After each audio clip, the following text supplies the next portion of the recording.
Boi pasum parna ding cha a do tuk mi fa ting kan dilak ten tha jang kan lan halai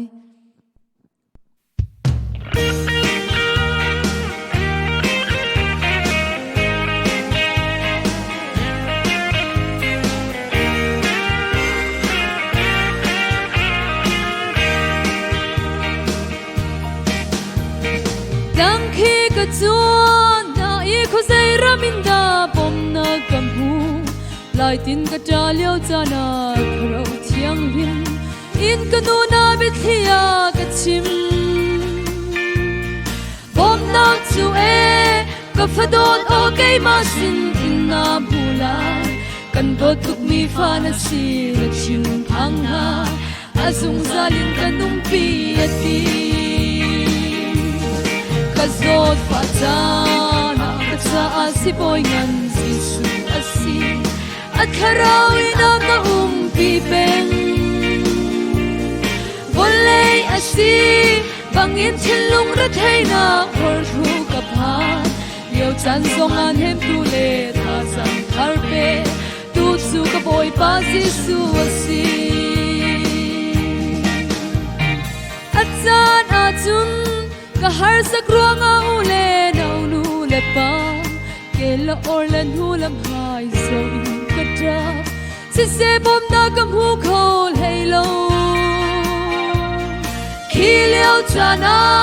ka phadon o na cha a u nau tha le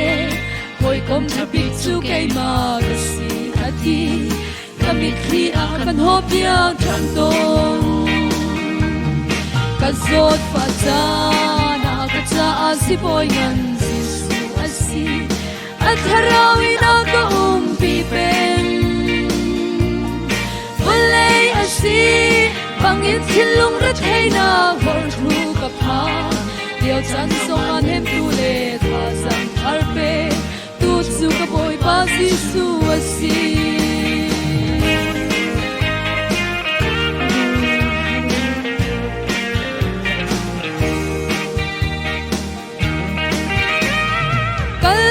hello kir nak hello tuk tau bang alo chongin ka shung ka ai liao cha na ka dot o na cha tu khal tha ka ati a ka mo mi siang pa sang e in no ma a ka shoi